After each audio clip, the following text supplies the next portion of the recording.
Uma tropa de homens de verde com lanternas no lugar dos mamilos, efeitos visuais com pirulitos gigantes, um veículo futurista que parece um brinquedo de parque de diversões. É impressão minha ou o Will Smith não gosta muito de homens vestidos de verde? E alguém ajuda ele a salvar esse gato, por favor. Ah tá, ele é de mentira. No vídeo de hoje você vai conhecer os segredos dos efeitos do filme Eu, Robô.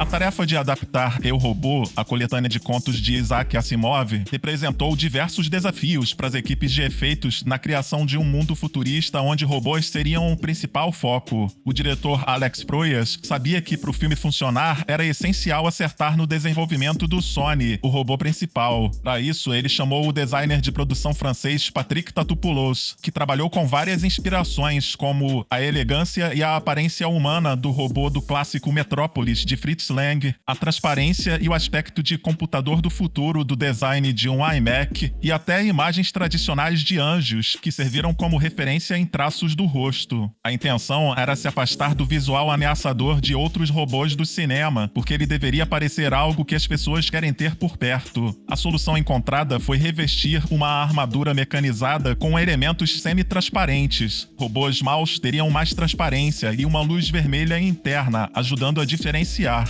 Para criar robôs na tela, cogitaram 3 opções: o uso de animatrônicos, um homem em um traje ou animação feita por computador. Os corpos finos dos robôs de Patrick não permitiam o uso de um traje, e ainda seria necessária uma movimentação muito além do que os animatrônicos poderiam fazer. A escolha natural foi a computação gráfica, uma tarefa concedida principalmente à empresa de efeitos Digital Domain. Eles fizeram mais de 500 tomadas em 14 meses, 300 delas só com o robô Sonny. O filme inteiro tem 1060 tomadas com efeitos visuais. O ator Alan Tudyk interpretou as cenas de Sonny durante as filmagens, geralmente vestindo um traje verde com marcadores de rastreamento azuis, de forma semelhante ao que foi feito com o Gollum de O Senhor dos Anéis. Já os trajes dos robôs maus tinham luzes no peito para criar os reflexos necessários ao redor. Os intérpretes das criaturas passaram por uma espécie de escola de robôs para aprenderem a se movimentar adequadamente. A fotografia de cada cena com o robô Sonny exigiu um mínimo de 4 filmagens para fornecer os elementos necessários. Primeiro gravavam Will Smith contracenando com Alan Tudyk em sua roupa verde. Em seguida, Smith repetia sua performance sem o outro ator. A terceira passagem era feita com um boneco do Sonny em tamanho real, que servia como referência de luz e textura. A passagem final era feita com um cenário vazio. A intenção com essa filmagem múltipla era dar mais opções para facilitar o trabalho da equipe de efeitos visuais. Só que a equipe descobriu que a atuação dos atores costumava ser bem melhor nas cenas em que contracenaram com Alan, tanto na intensidade da interpretação quanto em outros detalhes, como a direção de cada olhar. Em cerca de 80% das cenas, a equipe de efeitos teve que fazer o trabalho do jeito mais difícil: apagar o ator quadro a quadro em mais de 200 tomadas, para depois inserir o robô digital. Eu, Robô também usou uma tecnologia de pré-visualização semelhante à que seria utilizada anos depois por James Cameron para enxergar o mundo de Pandora durante as filmagens de Avatar. Com o Encodacam, a imagem dos atores podia ser misturada em tempo real com uma versão básica dos robôs gerados por computador. Depois da filmagem da ação ao vivo, as cenas envolvendo robôs foram reproduzidas novamente em estúdio para captura de movimentos, mas o diretor Alex Proyas deixou claro que os animadores eram livres para alterar a linguagem corporal, desde que as expressões faciais de Alan Tudyk fossem reproduzidas fielmente. Ainda nesse vídeo eu vou mostrar alguns truques envolvendo veículos, as miniaturas e os efeitos práticos na cena da destruição da casa, algumas acrobacias impressionantes com dublês e como foram criados alguns cenários futuristas. Enquanto o filme mostra a inteligência artificial já em um rumo sombrio, na vida real o avanço tecnológico ainda é nosso aliado, basta a gente se atualizar. Por isso hoje eu vou dar uma dica onde você não vai ter que pagar nada, só tem que ficar atento com a data.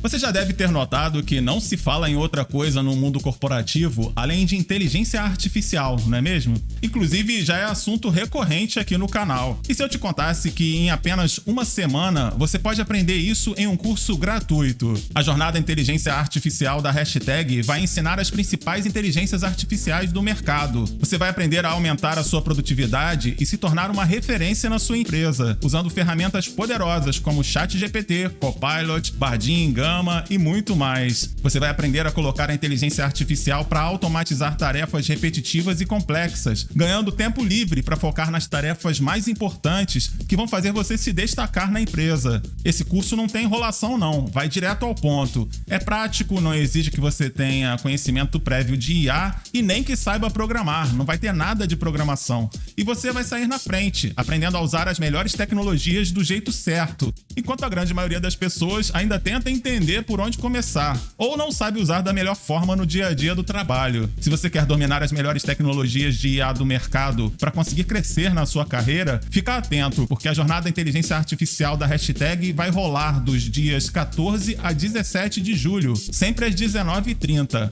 E como eu tenho dito aqui, você pode participar independente do seu conhecimento atual, só tem que garantir uma vaga. E você faz isso pelo site oficial. Basta acessar o link na descrição ou escanear o QR Code na tela. Não perde essa oportunidade não. Aproveita!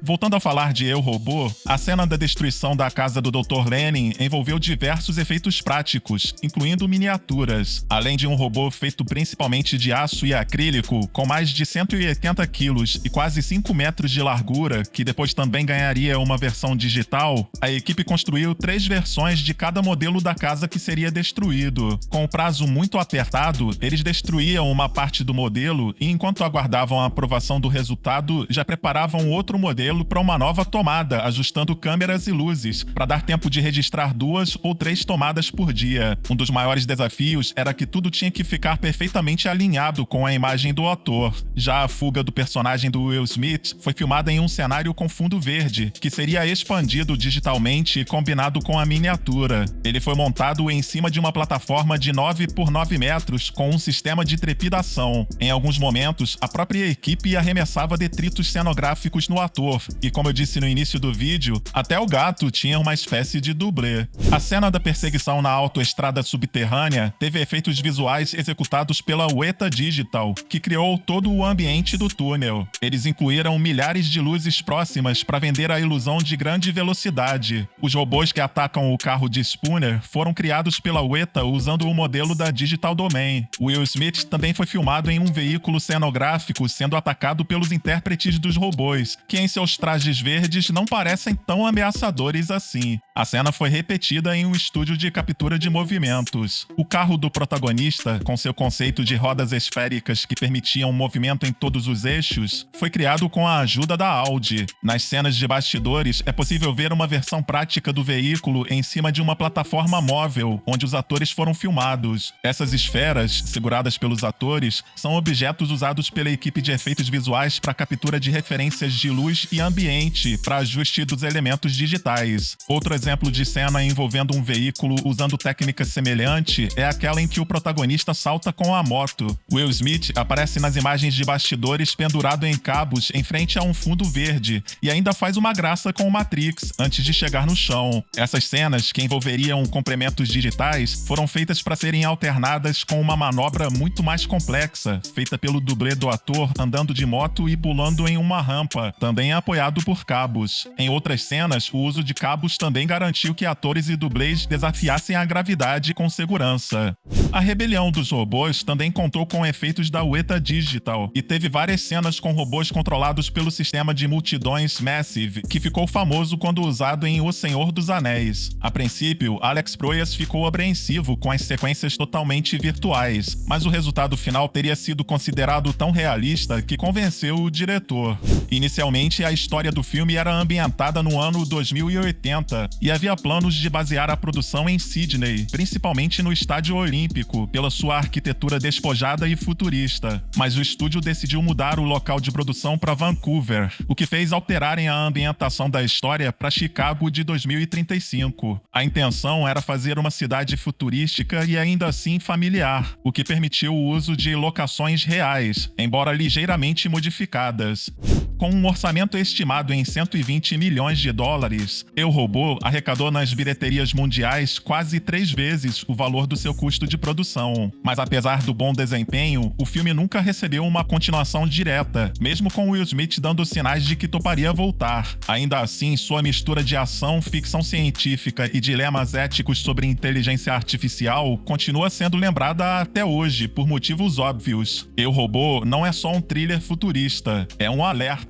Quando criarmos algo à nossa imagem e semelhança, será que estaremos prontos para lidar com o reflexo? O Painel Nerd agradece ao apoiador do canal e mestre dos truques, Daniel Gonçalves.